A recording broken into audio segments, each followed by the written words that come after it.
All எல்லாருக்கும் வணக்கங்க. இன்னைக்கு நம்ம பிரெக்னன்சி சம்பந்தமான ஒரு வீடியோ தாங்க பார்க்க போறோம். பிரெக்னன்சி டைம்ல ரொம்ப கவனமா இருக்கக்கூடிய மாதம் தான் 8வது மாதம்.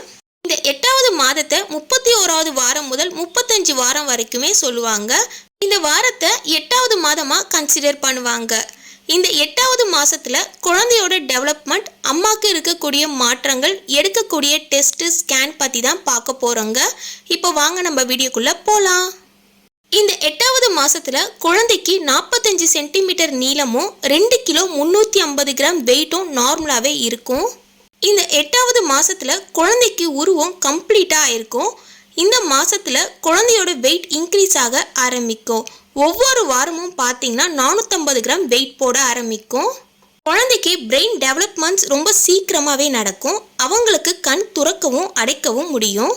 குழந்தைகிட்ட நீங்கள் பேசுனீங்கன்னா குழந்தைக்கு சாங்ஸ்லாம் நீங்கள் கேட்கும் போது நல்லா ரெஸ்பாண்ட் பண்ணுவாங்க. நீங்கள் பேசுனீங்கன்னா குழந்தைக்கு நல்லாவே கேட்கும். குழந்தையோட அசைவு ரொம்ப அதிகமாகவே இருக்கும். மேக்ஸிமம் குழந்தைங்களோட பொசிஷன் சேஞ்ச் ஆகி தலை திரும்பி வந்திருக்கும். இந்த 8th மந்த் ஸ்டார்ட் ஆன உடனே அம்மாவோட சேஞ்சஸ்லாம் என்ன இருக்குன்றத பார்க்கலாங்க. ஒவ்வொரு வாரமும் அம்மாவுக்கு 450 கிராம் வெயிட் அதிகமாக ஆரம்பிக்கும். உடல் சோர்வு இருக்கும். இடுப்பு வலி கண்டிப்பாக இருக்குங்க. ஏன்னா இடுப்பு வலி வெயிட் போட போட உங்களுக்கு இடுப்பு வலி ரொம்ப அதிகமாகவே இருக்கும். கால் வலி இருக்கும். நெஞ்செரிச்சல் இருக்கும். நீங்கள் சாப்பிட்றது எளிதில் உங்களுக்கு ஜீரணமே ஆகாது. ஸோ அதனால் நெஞ்செரிச்சல் இருக்கும். ஸோ அது நார்மல் தான். கேஸ் ப்ராப்ளம் இருக்குங்க.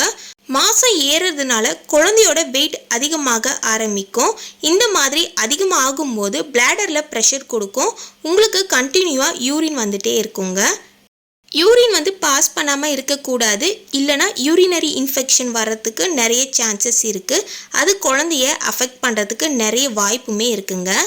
யூரின் கண்டினியூஸாக வந்துட்டே இருக்கும். நீங்கள் யூரின் போயிட்டு வந்துட்டு கூட நீங்கள் தண்ணி நிறைய குடிக்கணும். தண்ணி ஒரு நாளைக்கு 2 லிட்டர் 3 லிட்டர் தண்ணி கூட நீங்கள் குடிச்சிக்கிட்டே இருக்கலாம். ரொம்ப நல்லது தான். இந்த 8th மந்தில் தண்ணி ஆகார பொருட்களாக நீங்கள் சாப்பிட்ணும். தர்பூசணி, கிருணி பழம், ஸோ இந்த மாதிரி மோர், இதெல்லாம் தண்ணி ஆகார பொருளாக சாப்பிட்ணும். காய்கறியுமே தண்ணி ஆகார பொருளாகவே நீங்கள் சாப்பிட்லாம். ரொம்ப நல்லது. இந்த 8வது மாதம் ஸ்டார்ட் ஆன உடனே குழந்தையோட அசைவுகளை நீங்கள் நிறைய உணர முடியும். நல்லா அசைய ஆரம்பிக்கும். நீங்கள் கொடுக்குற சவுண்டுக்கு சூப்பராக ரெஸ்பாண்ட் பண்ணுவாங்க. நீங்கள் கை வச்சு அவங்கக்கிட்ட கொஞ்ச நேரம் நீங்கள் பேசலாம். இந்த 8வது மாதத்தில் கால்சியம் உடம்புல கம்மியாக ஆரம்பிக்கும். முடி உதிர்வு மற்றும் பல் ப்ராப்ளம் வர்றதுக்கு நிறைய வாய்ப்புகள் இருக்குங்க. ஸோ கால்சியம் சம்பந்தமான உணவுகளை சாப்பிட்ணும். முக்கியமாக பால். நீங்கள் 8வது மாதம் ஸ்டார்ட் ஆன உடனே பால் அதிகமாக குடிக்க ஆரம்பிங்க. நீங்கள் ஒரு 10 மணிக்கு கூட பால் குடிக்கலாம். அப்படி இல்லைன்னா நைட்டு தூங்குறதுக்கு முன்னாடி பால் குடிச்சிட்டு தூங்குங்க. நீங்கள் எந்த ஒரு ஃபுட் சாப்பிட்டாலும் மலச்சிக்கல் பிரச்சனை ஏற்படும். அது நார்மல் தாங்க.